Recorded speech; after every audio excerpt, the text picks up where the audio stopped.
নমস্কার, আশা করছি আপনারা সকলে ভালো আছেন।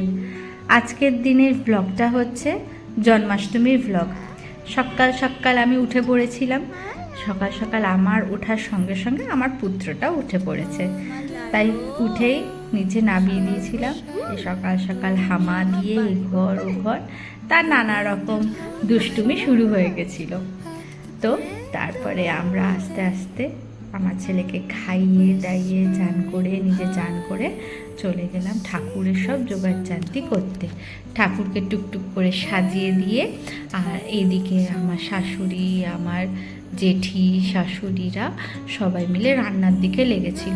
আমি রান্নার দিকে আর ঢুকিনি, কেননা যেহেতু আমাকে ছেলেকে দেখতে হবে বলে আমি শুধু ঠাকুরকে সুন্দর করে সাজিয়েছি।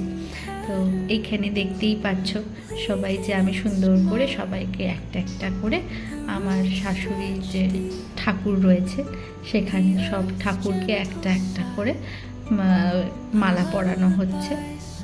আর গোপালকেও সুন্দর করে ঘাগরা, মালা, পদ্ম, পাগড়ি সব রকম পরে সুন্দর করে সাজিয়েছি, যাতে ওনাকে আরও বেশি দেখতে সুন্দর লাগে। তো তাড়াতাড়ি করে ঝটাপট করে সব ঠাকুরকে মালা পরিয়ে ছেলেকে তৈরি করলাম। ছেলেকে তৈরি করা একটা মারাত্মক হিডিয়াস কাজ ছিল। ওরে বাবা রে, সে তো ছটপট কাকে বলে, তাকে তো তিলক তো পরানোই গেল না। এই এত জিনিস পরাতে দিয়েছে, আমার যে মনে হচ্ছে যে কি শান্তি সেটা বলে বোঝাতে পারছি না। যাই হোক, সাজিয়ে গুজিয়ে তারপরে মায়ের দর্শন করাতে নিচে নামলাম আমরা সবাই মিলে। দিয়ে মায়ের দর্শন করে তার একটুখানি ঘণ্টা বাজিয়ে আবার মাকে ভালো করে প্রণাম করে আমরা গেলাম ওপরে, কারণ তখন পুরোহিত এসে গেছিল। তারপরে যখন পুরোহিত পুজো করছে, আমি তাড়াতাড়ি করে গোপী ড্রেস পরে, আমার দিদিও গোপী ড্রেস পরে ছেলেকে কোলে নিয়ে আমরা বসে পড়লাম পুজোতে।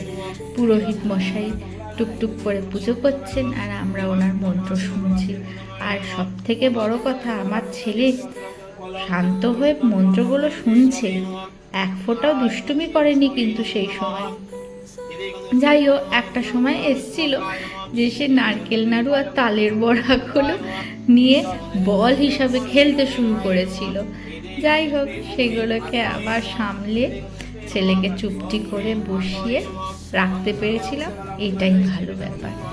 তো এখানে দেখতে থাকো যে সেদিনকে আমি ছেলেকে কি সুন্দরভাবে সাজিয়েছিলাম আর কিভাবে আমরা দিনটা কাটিয়েছিলাম। আশা করছি আপনারাও সেদিনকে খুব ভালো করে দিনটা কাটিয়েছেন আর সুন্দর সুন্দর ভোগ রান্না খেয়েছেন, নারকেল নাড়ু খেয়েছেন, তালের বড়া খেয়েছেন, আমরাও খেয়েছি। আর আপনাদের সকলকে অসংখ্য ধন্যবাদ আমার এই ছোট্ট চ্যানেলটিকে আস্তে আস্তে গুটি গুটি পায়ে বড় করে তোলার জন্যে। আশা করছি আপনারা ভালো থাকবেন, সুস্থ থাকবেন। আজকের ব্লগটি এই অবধি। সামনের ব্লগটা দেখতে থাকুন যে আমার ছেলে কি করে তার এই ফটোশ্যুটের টাইমে কি করছিল।